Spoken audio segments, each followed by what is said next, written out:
Okay, so imagine a robotic hand that can spin a nut faster than a pit crew and yet gently stop the moment it touches a feather. No sensors, just raw mechanical genius married to AI.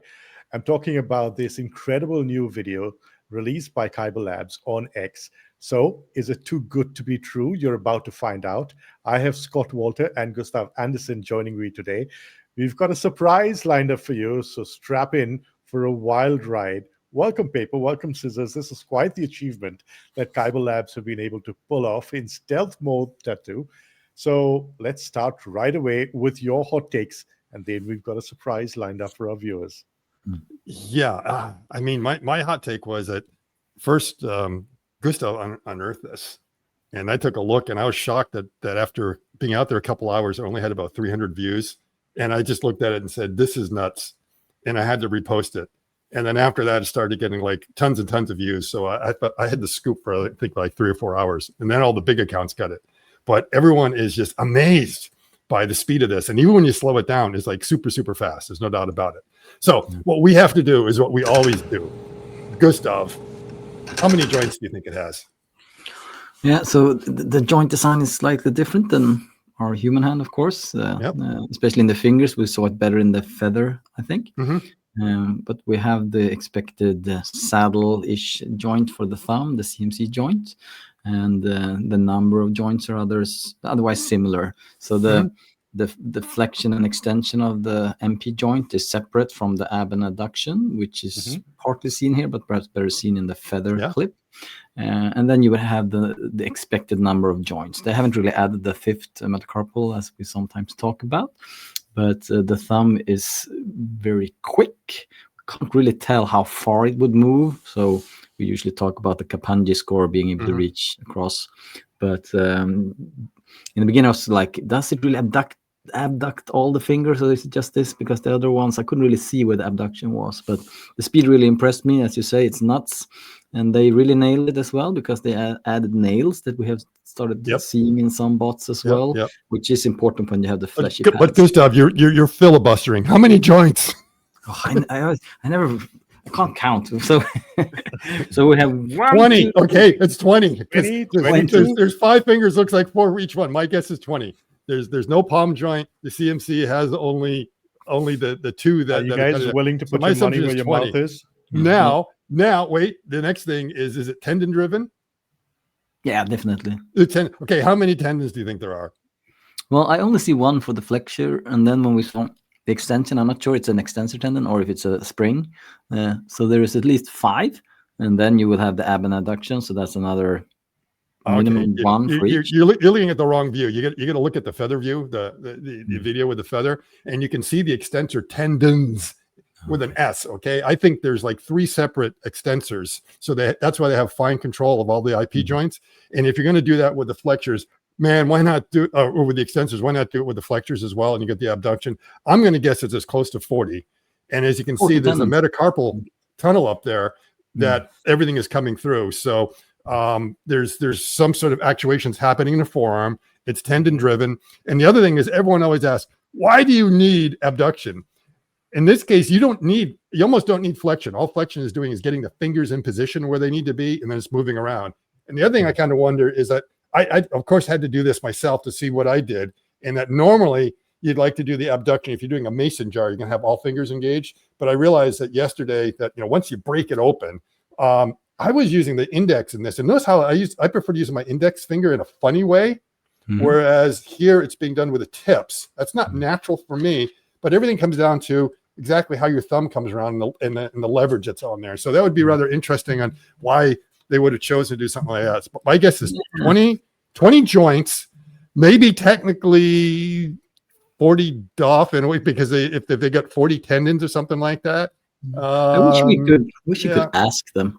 Yeah, I know. I mean, it's like the thing is, we always do these breakdowns and we sound like we know everything that's going on. Yeah, I know. No one ever challenges us on whether our so guesses are right or wrong. Online is like, what are you guys talking about? Why don't you talk to the real McCoys? Yeah, exactly. The best I get is like, you guys are close, but you're 20% is wrong. We never even know what that 20% is, which is a shame. I know. So we'll just have to wait for them to respond or something like that. And just hope I've been trying to reach out to these guys for ages. Yeah, I mean, they're in stealth mode, but hey, come on, at least you can talk to us. Yeah, exactly. Yeah. Well, okay, I guess maybe we can find out. I guess. Well, it's time for a little surprise because, ladies and gentlemen, I take great pleasure in bringing on Tyler Habowski and Yonatan Robbins, both co-founders of Kyber Labs. Of Kyber Labs, yes. I almost want to say Cyber Labs, but it's Kyber Labs. So welcome, Yonatan and Tyler. Yes. Hey guys, welcome. Hey, nice to be here. Thanks for inviting us. Our wish came true. Yes. Yeah. No, it's great. It's great. Yeah. It is so great to see you guys. Okay, so fact check us. Did you? It's all wrong. Yeah? Are you ready? Did you listen to what we said?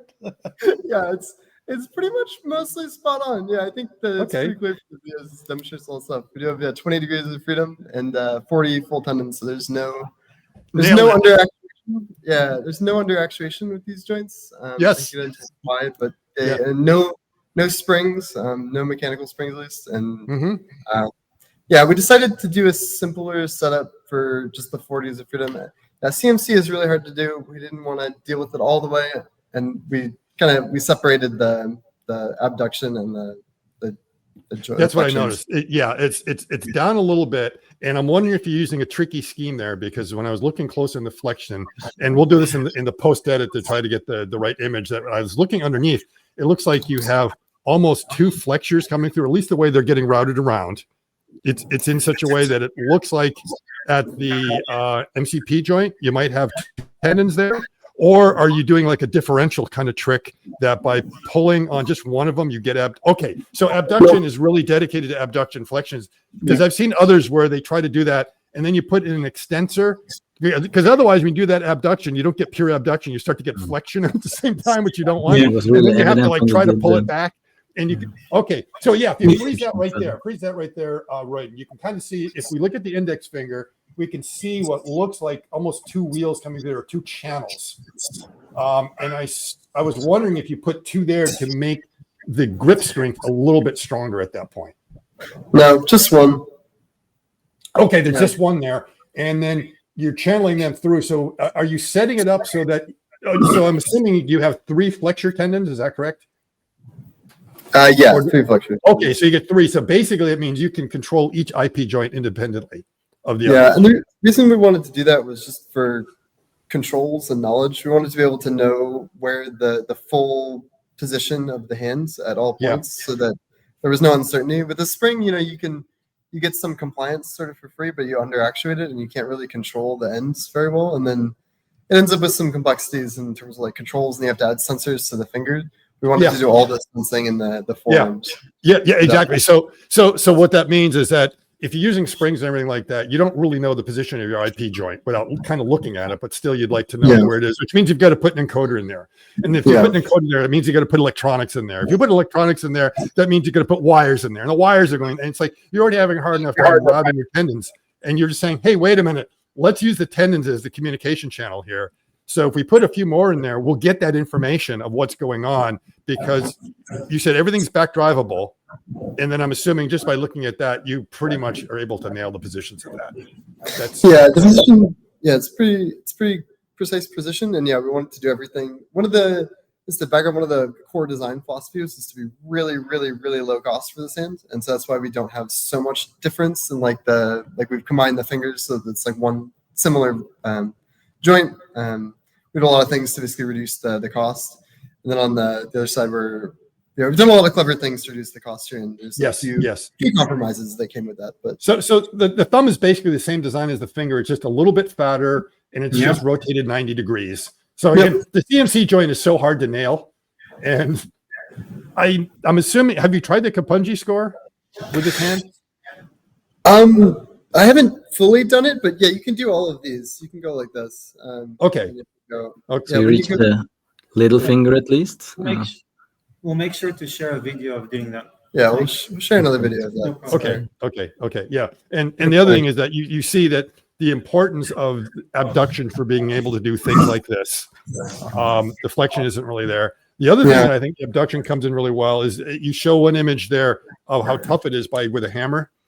And the hammering is not so much that your fingers are strong. It's that they're compliant, because when they get hit with a big force, they're able to move this way or that way. And that's why you want abduction, is that if you have it stuck in there, that's just going to snap off in a second. So that's quite impressive. I actually have an interesting thought on why abduction is necessary. And I got this from talking to some researchers who are doing machine learning stuff. And one of the interesting points about it is that if you have, a hand that doesn't have abduction like this, like you can only produce a force that is in this kind of plane. And so when you want to do grasping, you basically like imagine you have two hands, you're trying to grasp something. You want to basically be able to make sure that like the force you're producing is towards the center. Right direction. Like, like the sum of the vectors is 0. And so if you can only go like this, you can only create vectors in that direction. And so it's really hard to do like to make your vectors converge in such a way that the object is stable. Right. So that's fundamentally why we added the abduction, was to make sure that we could control the force vectors as we go to grasp various objects and manipulate them. Okay, and you have pretty good control then of the abduction, because with a lot of the other hands that are out there, they have the abduction, but they slide around a lot. They're really hard to lock into place, especially when you start putting some sort of clenching force on it. That can be one issue that you would need to resolve. So I'm assuming you're able to do that pretty well. And the other is that there's position control of the hand, and like you're saying, force control. So you can have all the degrees of freedom, and you know if you want, you can put springs in there or something like that, and you can do tricks with kind of using your tendons. You can have it under actuated and things go on, and you can play air guitar. You can prove everyone I can play air guitar, but you can't play real guitar, because as soon as you play a force, things slip around, won't go into position. So the one thing we can do with our hand, which I think is amazing, is I'm coming down here and I'm on very good position control, and I can make the OK symbol like that. But now I'm clenching and I'm clenching and I'm clenching and I'm clenching and clenching, and you see that is staying in there, and I'm pushing like really hard right now. Everyone just try that at home. Normally what happened to a lot of them is that you start to do it and your mechanism suddenly collapses like that, or it slides off, because the abduction can't hold that. So you're right. The idea of being able to get your force lined up, it's amazing that our hands can do that. I mean, I was like trying this today, and it's like, yeah, I mean, I'm really able to hold that, whereas just about anything else is just going to collapse. There's a nerve injury in our patients. When you have like a partial nerve injury to medium, you can't do the OK sign anymore. You will get this flexion because you're no longer able to flex out there, and you're no longer to flex with your thumb. And it is important, I think, with certain motions.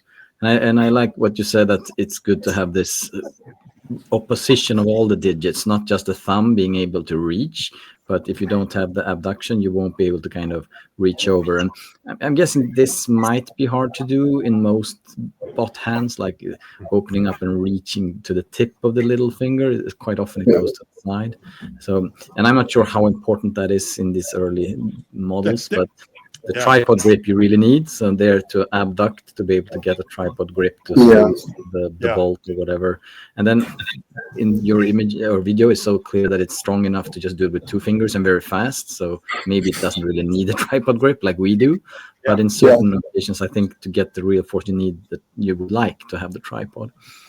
How far can you, if you want, you don't have to tell us things you want to keep here, but how far out can you move the thumb in this design? Is it always locked in like a semi, or is it slightly above flat? Oh, wow. So you can get it slightly back. You literally get a thumbs up now from, you get our so thumbs you can up. like move it out of plane basically. And not you can move it slightly out of plane. No, that's good. That's really good. And then how far, like this, is it all the way 90 degrees basically, or full? Slightly more than 90 as well. Okay, that's good. Yeah. If it goes a bit more, and we can do that. And also the fingers, they're not parallel. We just we move them like slightly like that and slightly outwards, so we can do this pretty easily. No, that's perfect. That's another good trick. Now, I was wondering, as I was saying earlier, why you chose the middle finger for turning the nut. Was that just easier to do, or is it just because I prefer to do that? And, this is a silly reason, really. Our robotics scientist who does a lot of the stuff, he always uses his middle finger. I don't know why he doesn't use his pointer finger. So there you go. A training artifact. That's what. It's a personal bias. Okay, there you go. Now try it with the index finger, because everyone out next finger, they can't do it with the index finger. Index finger is weak. That's great for redundancy. Yes. Yeah, exactly. you could do it with any of them, to be honest. But yeah, it was just the way it was trained was to do it with that. Just I'm just saying, you never on accident come up with every reason why there's something wrong with your hand. So I just recommend you to get it. The other thing, I'm glad you didn't do this, but next time you might want to put a glove on that hand, because people like me and Gustav, we get in pretty deep and are able to expose these things. But you probably just at this point you said we don't care. I mean, everyone else does that. They hide it in the glove. So you're okay with like showing your secrets or a lot of the novelty is more in the actuation and the design, and also controls. And I think also in our approach, like the hand is one part of a very large story in our company, and so I think you don't really see the rest of it beyond that. Yes. Okay, so do tell about the rest of it. So I think if you bring up the feather, we can see the forearm, and that's all we see. And that's, yes, I would like, obviously something is pulling on the puppet strings. And we just don't know what it is. Yeah, we can talk about it a little bit. Yeah, the forearm is basically, it's a little bit smaller than human size. It's pretty good, actually. It's human proportion. And we were able to pack all 20 motors into there. And they're frameless, brushless DC motors. We tried everything. We tried to do all kinds of stuff, and we came away with this, and as a a good compromise between a bunch of stuff. They're extremely cheap. We basically build them up from the magnets and the coils themselves to achieve the specs that we wanted to hit. And so we basically have super high torque transparency, and it's also one of the ways we're able to reduce the cost a lot. We have basically some single massive pieces of metal that are just really simple to make, and you can slot all of the magnets in and the coils. So explain this for us. Are there any sensors here whatsoever? So the only sensor here is the motor. The motor has a position sensor, like a really accurate position sensor. Right. And then it's a brushless motor, so there's almost no friction in this. Like this joint just flops around almost under gravity. And so it has it knows that if the motor is moving, it's not having a current, then something is moving it. And so we can basically just look at it takes a tiny amount of current to move the motor, and then it takes a little bit more current as it ramps up, and then that's how you know that it's okay, we detected it hit something because it was experiencing it. You're using a little bit of back EMF, and from that you're able to detect it. So Royden, if you go back to not back EMF, just straight up there's a tiny amount of friction, and that tiny amount of friction we can overcome and just rotate slowly. And then we basically just know when the amount of drive current required to keep rotating it basically increases, and then we know that we've touched something. You touched something, exactly. So it's slowing down, so the current is good. Now, if you go back to that image, Royden, of that, we can see the extensors up at the top. We can see the three that are coming up, different color. And you can see how they're potted in there, and the little crimps that are holding them in place. I'm assuming they're kind of off to the side because that was just the easiest way to route them. Ideally, you'd like to have them straight down the middle, but it looks like they're side by side, or is it okay having them in that position? It's actually kind of interesting. So if you back up a little bit, we can see more all three of them. Yeah. I think this is kind of unique for our stuff. See, it's split down the center. Yes. It's actually really nice because we can take off those two joints, kind of to split the finger like this. Yeah. And so all of the tendons are on basically one side, and so you can pretty easily service the thing by splitting it into the center. And then also those are basically really easy to injection mold parts and machine because you can get to both sides of them. They're not super complicated.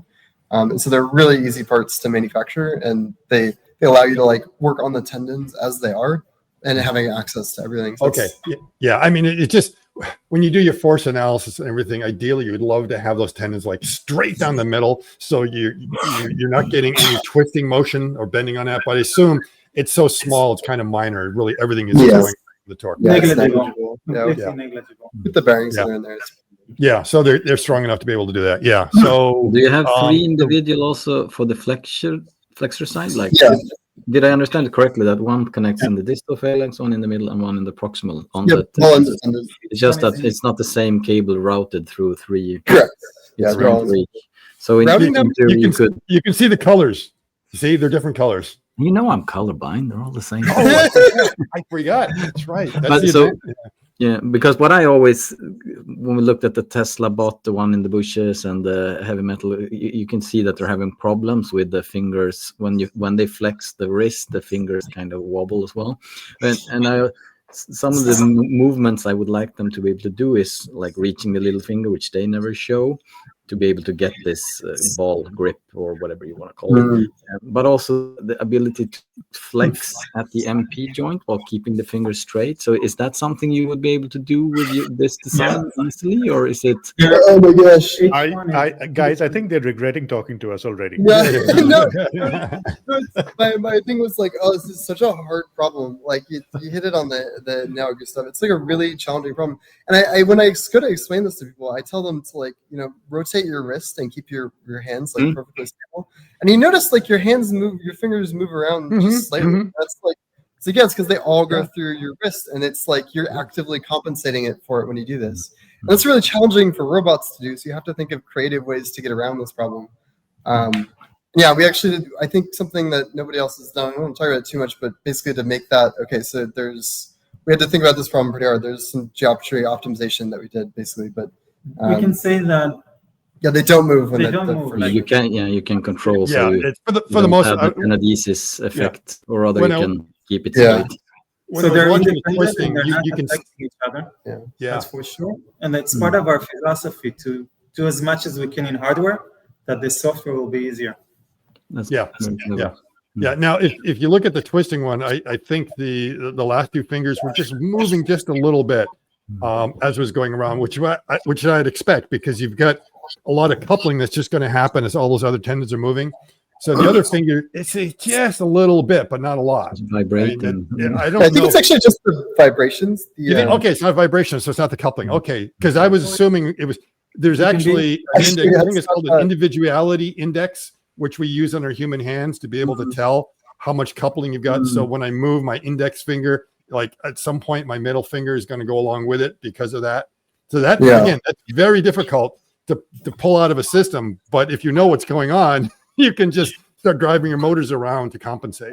Yeah. To be completely honest, just in this video, the tendons were not fully under tension. So it was like just Of course. They shouldn't have to be. Yeah. So are there any secret like ligament designs in there to help, or is it purely the tendons that are actuated? Because you have these designs of like a ligament that flexes and extends the joint when you move. Purely tendons, so it's all pure, independent tendon driven. Yeah, so no springs or anything like that. And no ligaments or tendons. And this really just comes back to like our philosophy to want to know the end tip positions. And it's been really helpful to have that kind of capability. Even though like you don't, people ask me like, why did you actuate this? Like you don't really need it. It's like you need it to know what you're doing and how you're interacting with the world. Not necessarily because that's like a super critical motion that you do, but it's really important to know the. Tony Zhao could do it. What's his name? He can individually flex them. Oh yeah. Tom Zhang. Tom Zhang is able to do some weird things with his hands. Gustav, you can also do the same thing. That whenever you show some different conditions that people I can't do that thing, but I mean there are some motions that you can do that are not normal that you need. I mean. We've previously talked about how can we dumb down the design to kind of save on number of degrees of freedom, but since you kind of solved it, I think you don't have to fuse the MP joint or remove the DIP joints as long as you have this control. Then just a follow-up question would be, how durable do you think that is? You can smack with a hammer, but do you found that it's a lot of tendon creep and problems with durability so far? So one of the interesting things about it is that we designed the motors to be torque transparent and compliant, and so we can actually like account for a lot of this. They move so fast that we can actually account for creep by basically, if you measure the up position, you measure the down position, you can know how much rotation did that take total, and then you can basically calculate what is that delta from the realistic, and then you can basically add a backlash compensation factor just by going back and forth once. Sure. And then you can the motor can spin really fast in other directions. But that was like our initial philosophy of like what we could do, and we haven't had to do it too much. I think we have a pretty good system for keeping them in tension. So it's Yeah, it's been okay. It's definitely a hard problem, but one of the core philosophies for us is like we don't want to care so much about this. Like we're not going for like super crazy precision. I really just want to make it useful for like general kind of stuff, so you can like knowing where it is and knowing the force you're applying, I think is more important than knowing the position specifically. And you don't need to know, like the tendons don't even need to be like tensioned well to get a force, right? You just know that you're pulling it and it's going that direction and you feel force. And so you can kind of like get away with it in that regard. So we're not as concerned. So couple of questions on your motors. Yeah, you go. Linear or rotary? Yeah, they're all rotary. Okay, they're all rotary. The tendon material, is it Dynama or Vectran or something different? We're using the Dynama for now. Okay. It's a hard one. We those are hard. That's a hard problem to solve. Yeah. So and how many iterations till you are happy with it? I spent a lot of sub iterations that have come together. We built like many dozens single fingers, and we were like got really tired of making single fingers. You're asking how many more? No, how many have we done to get here? Yeah, we built a lot of fingers and we did a lot of motor iteration just on like what is good to do. We tried to build our own artificial muscles for a while and found we had a really cool interesting approach. But what was your experience like with that? Painful. It was okay. I mean, we learned a lot. We learned how to build things, and we learned how to do some. We learned a lot of detailed design and some interesting things. But our goal with the muscles is to build like really high torque transparent or really high compliant and like human-like actuation. And we were able to find like other ways to do it, and so kind of what is your end goal? I mean, I just quickly went through your FAQ, and you're not meaning to sell the hands to other producers. It's So this is interesting. This is, I think, we're like the anti-humanoid humanoid robot company. I actually, we've done a lot of customer discovery and talking to people that could make use of things like this. And a lot of people need hands, but not everybody really needs humanoids. And so you kind of look at what people are trying to automate. Like I come from SpaceX, where we basically, people would get a bin of parts on their desk, and they would sit there, they would assemble it into a thing, and then they would put it off into a box. And you don't need a humanoid to do that. It's just working at a desk. That's like a huge multi-billion-dollar market. People just sitting there at a desk. You can't do it. You don't want to make a dedicated line for those things because you do a different thing the next day. They're called a different actuator. You can't use traditional robotics as the techs do things like put O-rings on, do safety cable. That's just too complicated. And so we were like, what is the middle ground of like the most modular thing? And so that's kind of what we're building. We're building like a modular hand-based platform that the software doesn't really care how the hand is moving around, just that it can get to the space, the place in space that it needs. Okay, so that's like Scott's philosophy. It's the legs on the humanoid is just to get the hands where they're needed. So literally exactly. And so what we're doing is like whether it's on one robot arm with one hand, you can do logistics stuff. Two hands can do assembly where you like brace and then move. Two hands on a robot, like a mobile robot base on wheels, can do like service and maintenance tasks. So we've gotten a lot of traction in a lot of these different places, and we've just found that like we don't need to reinvent the wheel in terms of like making our own robot arms and making our own like crazy stuff from scratch. Like there's most of the value you can generate just by having the hands do work, and so that's really where our primary focus is. It's always been the business end of the robot is some sort of end of arm tooling. So you're thinking of finally solving what I call the Fermi paradox of robotic hands. They've been around for like decades. You can go to YouTube and see all kinds of hands. As a matter of fact, someone sent me a link of something from like 2003 of a pretty fast fingered hand going around there. And it's like, wow, that's interesting. They did that over 20 years ago. Where is it? The problem is actually getting them out there. So with the hand you have right now, you don't have a wrist joint. Are you planning on having a wrist joint, or is that something that the robot arm you put it onto will do for you? It's a good question. Yeah, this is a deep question that I have like thought about a lot. So when you think about it from fundamentals, what do you actually need a wrist for? Well, if you have a robot arm that has 6 degrees of freedom, you can put the hands into any arbitrary position, right? Mm-hmm. You can control XYZ and rotations XYZ. So you don't technically need a wrist. Where it comes into usefulness is like it can like sort of extenuate your reach if you want it to do that. Yeah. Like you would need to rotate your whole arm like this instead of like this. But my philosophy is that like we should the robot arm is trivial to just make joints longer or buy different robot arms. And so my perspective is like, if you need something for logistics or you move it around and you need to do this, like you can buy a longer robot arm. If you want to do it on a workbench, you can get a shorter robot arm. But that part of it doesn't really matter. Part of it comes down to sort of the accessibility and how cluttered your work environment is. If it's very open, you can maneuver it around. But if you don't have the wrist down there, like I always say, if you're trying to do the plumbing underneath the sink, then you need to have your wrist joint kind of where your hand is to be able to get around. But like you say, if it's just someone pulling something out of a bin of parts and making some assembly, it might do it. That means the robot will be very elbowy. It'll be kind of out there, always doing this, as opposed to being able to get a little bit closer. But that's possible, but it's not infeasible for you to be able to do it. There are kind of wrist solutions, and you don't need a 3-axis wrist. You just need a 2-axis, maybe even one. It's like the first thing is just do the pitch. Don't worry about the yaw. And then maybe you think about the yaw and the roll. That's taken care of way up by the elbow, so don't worry about it. That's exactly right. I just fused the wrist today, so he has a non-fused wrist, so he can do a lot of things. But the fused wrist in patients is quite popular. When you present it to them, they're like, "Oh, how will I do all these things?" But if you have a painful wrist, having it fused in a fixed position, and you ask them after a year, compared to putting this in, which is like an arthroplasty for the wrist.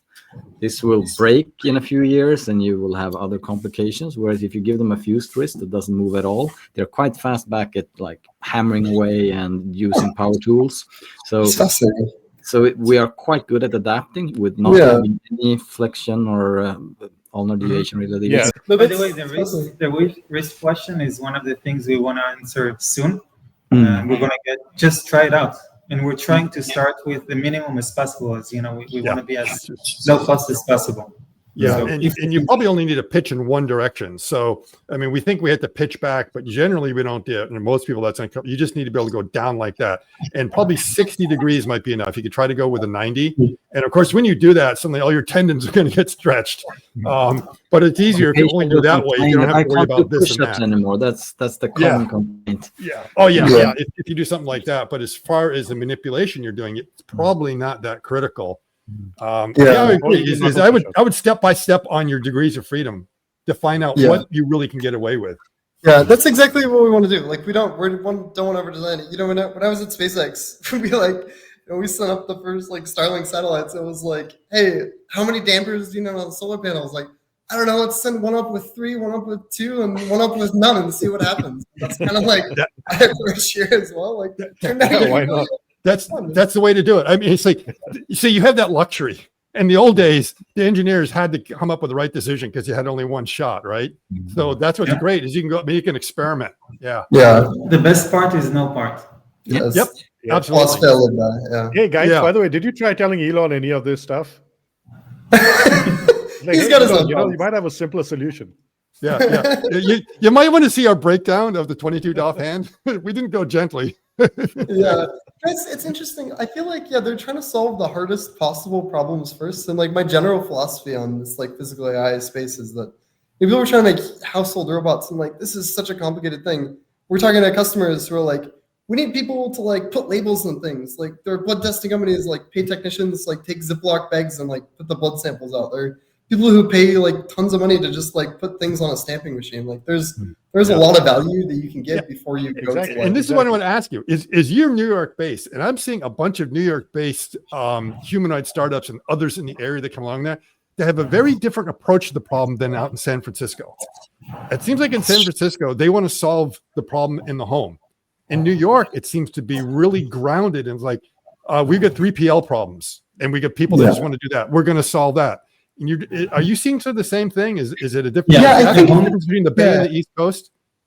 I guess I hadn't really thought about it as differentiated between those. It's really look for there, but I guess that makes a lot of sense. I feel like people in New York are very matter of fact and more. They're looking for return on investment, right? In a way, it's like give me something that I can look at it, put it in my spreadsheet, and says, "Hey, this is going to save me money." And I think it's more something that 10, 20 years from now, you'll be worth $1 billion. I see other people making like the orb that will control all robots in the world and like do this crazy stuff, and I'm like, I just want to like turn a valve for a Navy ship company. It's like, okay, it's not crazy stuff here. And on the way, you'll probably get one of the better designs, apparently. I mean, so we've only seen 3 videos now, so we're not going to be over enthusiastic, but we really like new hands showing up. So, I mean, if you start out with the MVP, the minimal valuable function, like, can we do this? And also on your MVP, are you going to have sensors? You're going to have a glove? What's the MVP going to be like? Yeah, so we actually have designed our own tactile sensor because we were unsatisfied with everything else out there. So we actually have our own design that we have made. It's not on this hand, but we will be on probably the next one. We're actually literally working on it right now. I could talk about tactile sensors for like way too long. Yeah, okay, we call dibs on talking to you about that when it's out. Yeah, it is long. I guess the other thing is your hand is so fast, so I don't know how to measure it. But usually speed comes with acceleration, which usually implies sped up, or is this 1x? No, that's real time. It's written down. That's again, that is absolutely crazy fast. Now, usually when you see something that has a lot of acceleration, you're assuming you can produce a lot of torque. So what is your grip strength like? Is it like human grip strength? Human-like. It's pretty human-like. Yeah, we have, I mean, with the motors in the forearm, we actually also, I mean, grip strength is limited by heat, right? So it comes down to thermal generation. The way that we designed the motors was actually, I think, pretty novel. I don't think we've seen other people really do the way that we've done it, the specifics of it, but it's really, really good at heat rejection. And so we can... That's good.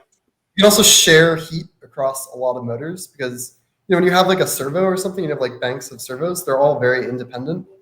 Each one heats up and you can try to cool like the general area, but this is like the same piece of metal. Like they're literally mechanically bonded to the same piece of metal. And so it can heat up one thing and get, it's just a much more effective way to do it. It's also cheaper. But yeah, the fingers are light and they move super, super fast because of the direct drive. So yes. So you've got strength. The one thing I'm finding out is there's 2 different approaches. There's the tendon-based approach, and then those that are putting actuators actually in the hand.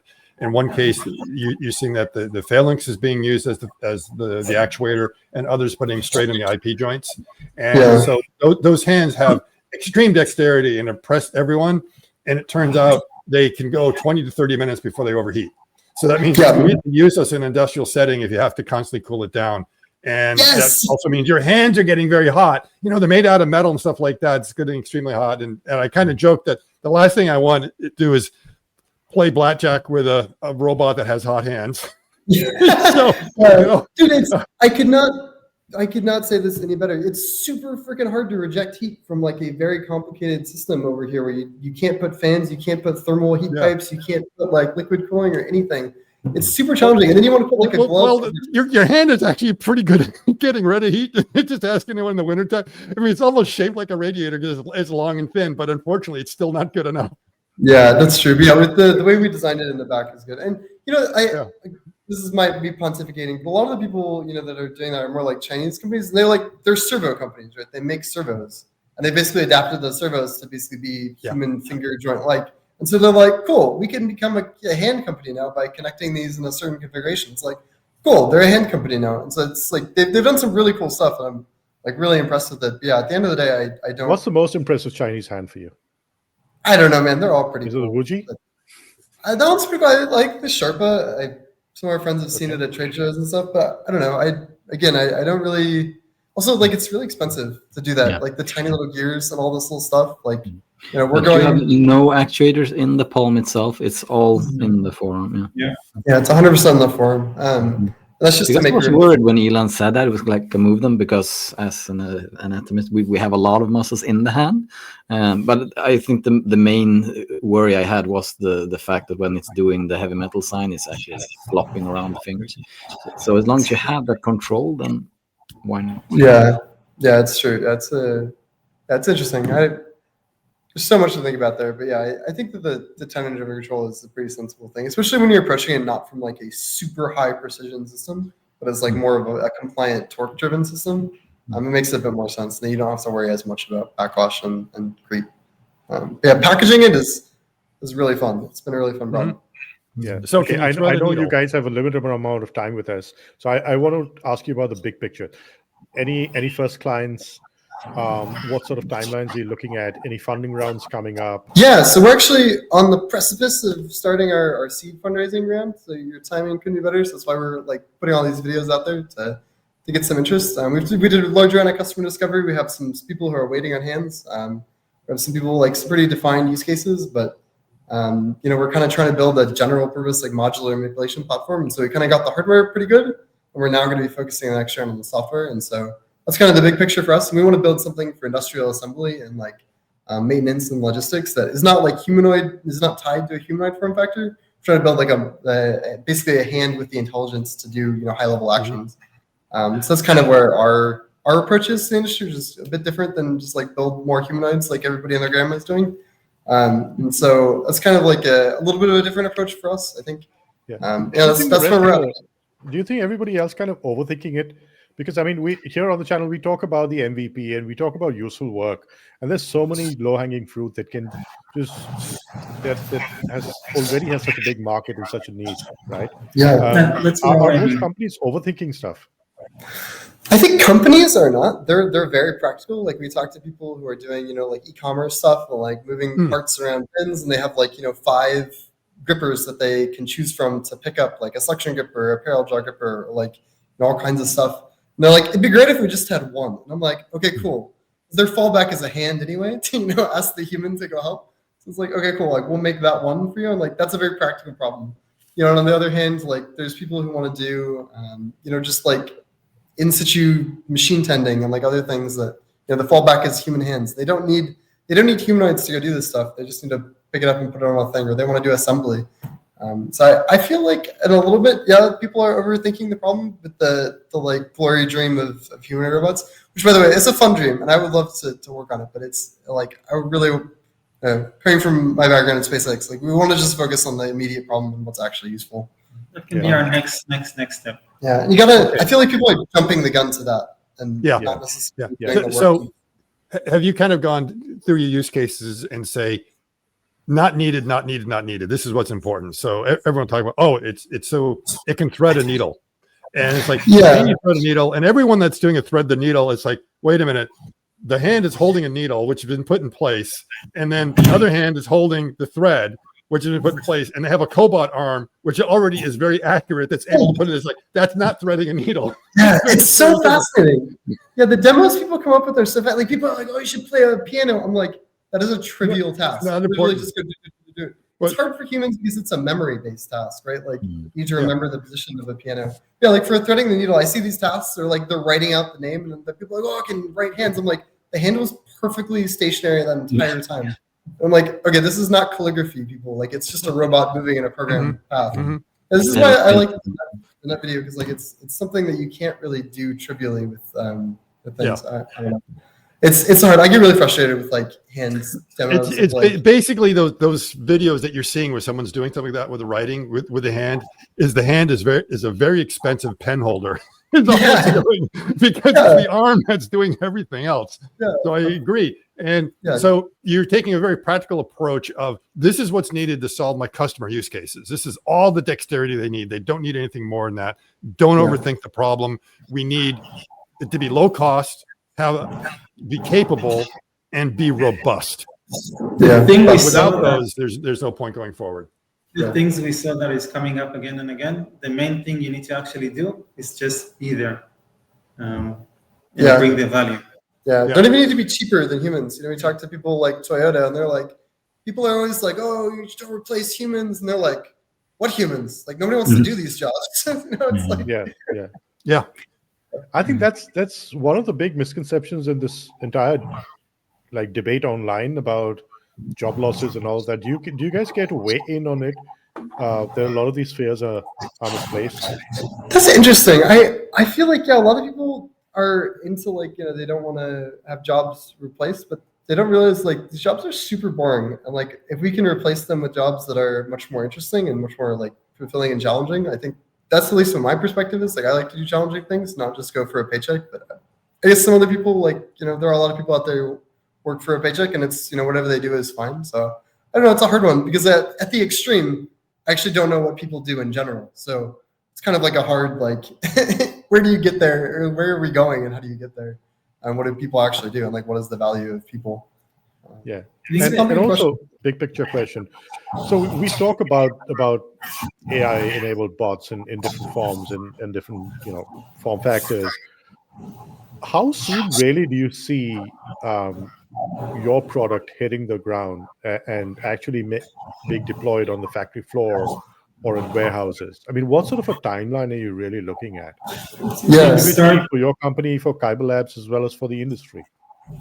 We're going to start pilots next year. Yeah, we're going to start pilots next year with companies. And then another interesting thing that we want to do, since our hand is so low cost, like just to put it in perspective, we actually want to talk to a lot of machine learning labs. And we also want to like seed the industry. We're going to give out about 50 hands as like a grant sort of thing for free, just to get people to use it and to showcase what's possible. And I feel like it's a lot of things Gustav, like we should. Scott and Gustav, this is where you put your hand up. Yeah. Okay. Come on, do it. Well, can you share with us what the cost of the bill of materials is? Oh, we'll keep it to ourselves for now because we're not. Okay, but it's all right. It's cheap enough that we can just send 50 out and be like, have fun. Yeah, that's what I was going to say. So it is. So yeah, potentially it could be when you mass produce it. So less than $10,000, because I think a lot of the hands out there are going maybe $5,000. And you might be able to find some a little bit cheaper, but generally they're around $5,000. The thing we want to do is to go to the industry, ask a question, what do you need? Go to the academia and see here, solve this problem. And then go back and forth with our hands. Yeah, so we want to become like the conduit from research to flow into industry, because a lot of our labs are frustrated with hands that have. I mean, you look at like the Ruka hand or the Orca hand that have been used in a lot of hands. Like I have one of my friends who worked on the Ruka hand. They're building it out of necessity. They need something that matches these kind of requirements, but they aren't. Those hands are not designed for industry. You can't go deploy those on a factory. But if you could, and the hands are so like morphology not agnostic. Like the algorithms that run on these hands is kind of hard to translate to other things. And so if we can deploy the same things in both places, our perspective is that you could do a lot more value. And so that's kind of how we plan to get more of the machine learning started. We also are, I think, starting a little bit simpler with the software. We're not trying to build like end-to-end software for everything. We basically have like a high-level state machine controller that then, like can select specific tasks. Some of them are scripted, some of them are machine learning. They're very narrow, specific tasks that are harder than other like harder things to script. And so, we can start generating value immediately from that. Yeah, I mean, you could probably get a lot of interest also from human prosthetics points of view. Yeah, I was just about to say that. Thank you. Yeah, I'm kind of hesitant about it though, because it's a small market, and with a forearm, you would need like a separate forearm on top. I don't know, and also like you couldn't really control that many degrees of freedom. I think that we have 20 degrees of freedom of force and location to control.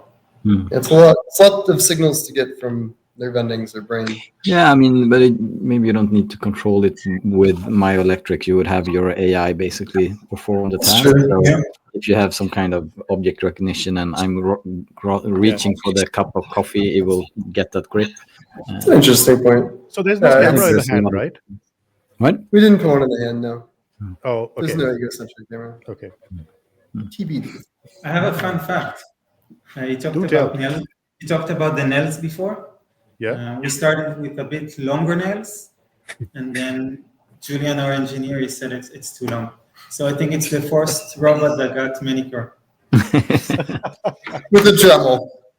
Okay, because that the fingernails and the fingertips is something that Gustav, maybe you can go deeper into the pulp action that we talk about here so many times. Yeah, but I mean, it comes from a necessity since we have soft pulps, and we have probably developed them for a reason to have like easier to grasp things so they don't slip. But to get a counterforce, you need a nail for that. So it's not just for picking up needles from the table, but also to give like counterforce. If you lose your nail, it's much harder to grasp things because the fleshy pad just moves around.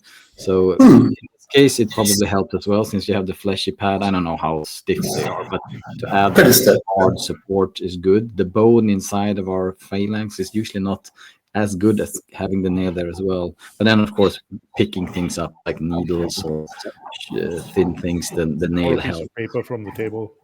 Yeah. So it's just not a static thing and a clawing thing. So, but I mean, it's for us it's different nail, than having so to speak. Yeah, interesting. You nailed it.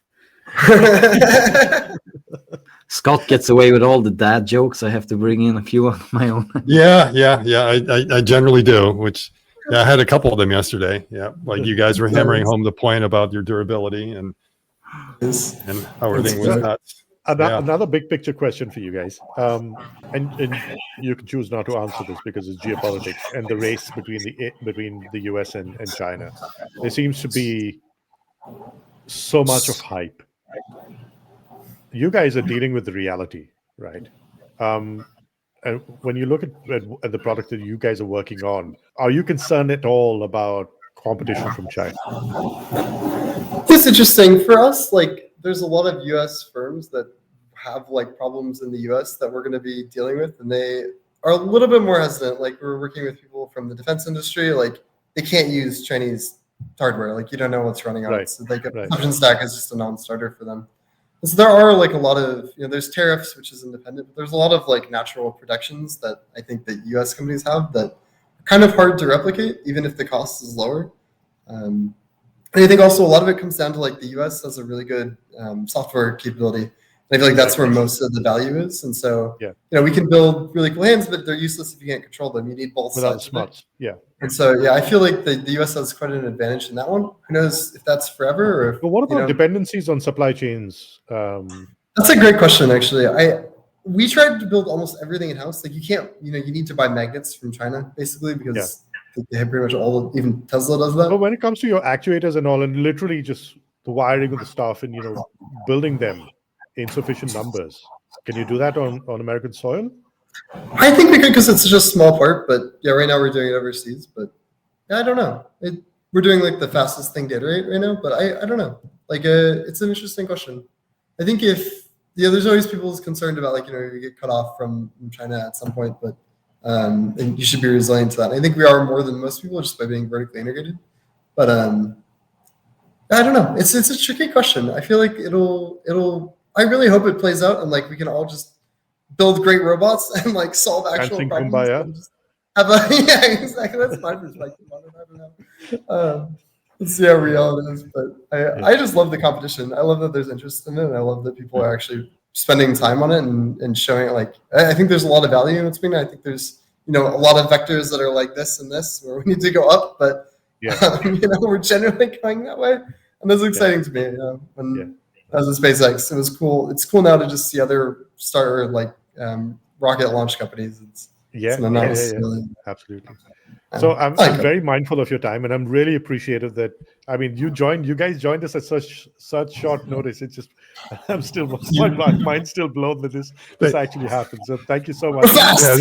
They promised us 30 minutes. They gave us an hour. So that's great. Yeah, we took the hour.